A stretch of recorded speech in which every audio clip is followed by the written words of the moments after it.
வாழை எல்லாம் ஃபுல் டெம்பரில் ஒரு வாழை. ஹைட் நல்ல ஹைட்டு, ஹெவி சைஸு. சும்மா கையோடு கையோடு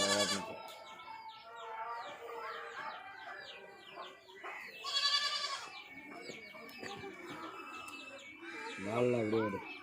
சரியே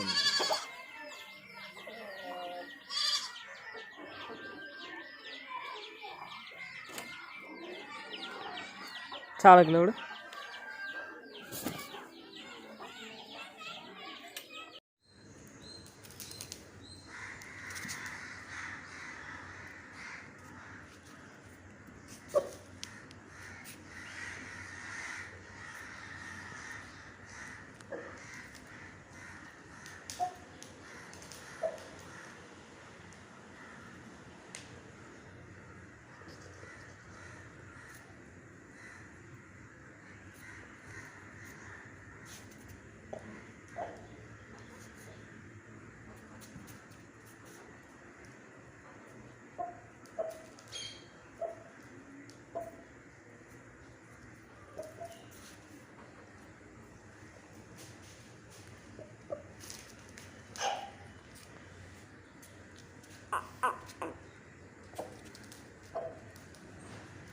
கொஞ்சம்